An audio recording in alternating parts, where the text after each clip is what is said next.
welcome NFL Game Day Final presented by Best Buy. And look, you love that at the end, right? Get a chance to show your stuff, take advantage of your opportunity, celebrate your touchdowns. No doubt. That was a lot of fun there. What's up, everybody? Red Lewis, Bucky Brooks, Brian Baldner. Excited to be here with you on this Sunday, the final day of NFL preseason. The kicker on that he did. First he did the right thing. He did.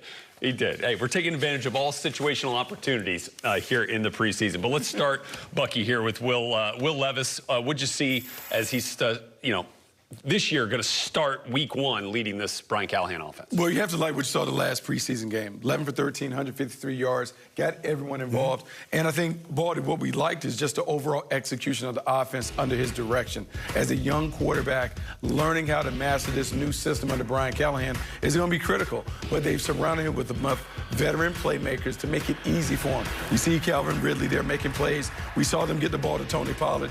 DeAndre Hopkins will eventually come back. There's some pieces for this offense to get going. It's about Will Levis settling in and just doing what he's asked to do. And I think, from an organization standpoint, they've identified Will Levis. Okay, he's our franchise right here.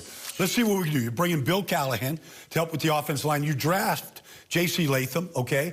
Along with you bring in Lloyd Cushenberry, the center. You get some pieces up front. Then you bring in Tyler Boyd and Calvin Ridley and Tony Pollard. And then you add more playmakers around him. They're doing the right thing. It's up to Will Levis now to take his game to another level.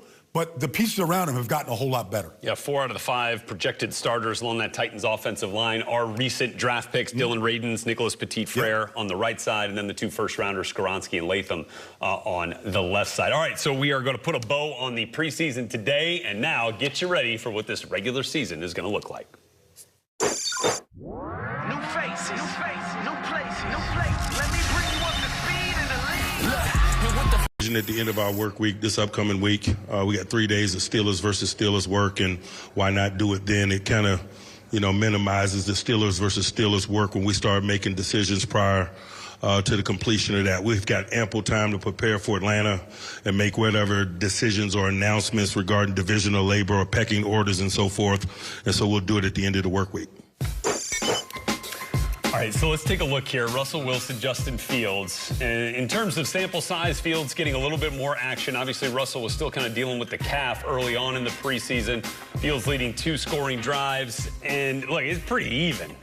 Did see a little bit more running the football from the quarterback spot when Justin Fields was there, as you might expect. Bucky, what's your choice? What are you looking for? What are you deciding on when Mike Tomlin puts this into context? Mike Tomlin has to make a decision on whether he wants a manager or a playmaker at quarterback. And naturally, when you're a defensive guy, you lean more towards the managerial type and Russell Wilson. And the reason is you don't want to lose games by turning the ball over, having egregious penalties, not understanding how to line everybody up. There's comfort in having Russell Wilson take the reins because he's done that. He's done it for a long time. He's won a Super Bowl in this role. And even though he's not vintage Russell Wilson, he's good enough to lead a team with a good running game and a strong defense to higher heights. He gets the ball early, knowing that you can always give it to Justin Fields late if you're not getting what you need on offense. Yeah, and let's look at the schedule here for the Pittsburgh Steelers. They're going to open in Atlanta with the Falcons, and then you get another road game against the Broncos before coming home to host the Chargers. That first quarter, then see 3 out of 4 on the road to start here, Baldy. How much do you think the schedule and what they're looking at here early on might tell us about maybe how short the leash is for either one of these quarterbacks? Well, a couple things. One, we heard Mike Tomlin just say Atlanta. I don't think they're looking any further than the Atlanta Falcons. That's their opener in Atlanta. But what they don't want to do, Rhett, is what they did last year. You go to Pickett, to Trubisky, to Mason Rudolph, and you're juggling these quarterbacks looking for a spark. And that's not what you want. That's why I think Mike is taking an extra week here to make sure he gets this thing right. Make sure, if it's Russell, is he fully healthy? Can he play the way we have seen Russell play at times before? Or do they need what Bucky just said? Just a true playmaker back there, and let's live with whatever mistakes that might come with that. Yeah, and, they're going to get a couple more days of work. Sounds like 3 more work days, as Mike Tomlin said, Steelers versus Steelers. So we'll see what ultimately that decision is at the conclusion of this week. Perhaps some decisions. Notable absence in 49ers camp and preseason. Trent Williams, obviously not there as well. Christian McCaffrey still coming back from the injury. Baldy, but how do the Ayuk and Williams contract situations impact what we're going to see from San Francisco week 1? Well, I mean, if you just look at what happened last year with Nick Bosa, they signed Nick Bosa days before their opener against the Steelers a year ago. I think these things have time to get done. You know, Nick Bosa came in the lineup without any offseason, got 3 sacks against the Steelers. I believe you could take Trent Williams. I don't know if he's in Longview, Texas right now, where he's at. But I believe that Trent Williams stays in shape. You could put him in week 1 against the Jets in that pass rush, and he'd be just fine. But I think they got to get that deal done. He's got a relationship with Kyle going back to his days with the Washington Commanders. Kyle knows they're a much better team with Trent in there. If they can get Ayuk done, look, at some point, you can't pay every single star on your team. And maybe this is where it comes to an end, but I think they're doing everything they can to get this deal done for Ayuk and Trent. If I'm a Niners fan, I'm worried.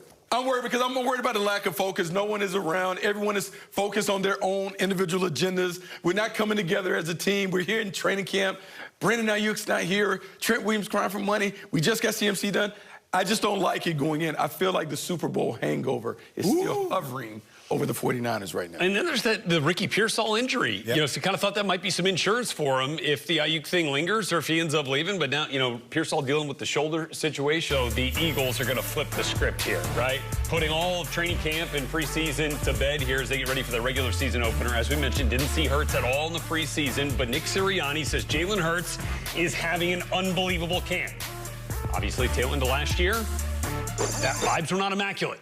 There was some talk about, you know, maybe there was some frustration there, kind of all around in Philadelphia, right? But, Baldy, do you feel like this team now, Hurts, Sirianni, can get back to the success of 2022 and put to bed the struggles of late season 2023? Yeah, I do. I mean, they didn't have answers to a lot of the things that teams were doing to them at the end of the season last year. So you bring in Kellen Moore and Doug Nussmeier on the offensive side. I think the coaching is better. The protections will be a little clearer. Their answers to pressures and blitzes will be better. And then the talent around him is better. You can hand it off to Saquon right now. Throw it to Saquon, along with A.J. Devontae, and then you trade for Jahan Dotson behind a quality offensive line. I mean, there's no reason why Jalen can't get back to playing at a level that we saw in 2022 when they went to a Super Bowl. They've gotten off to good starts each of the last 2 seasons. And so I feel like they've got everything they have that they need for Jalen Hurts to be successful and this offense to be good.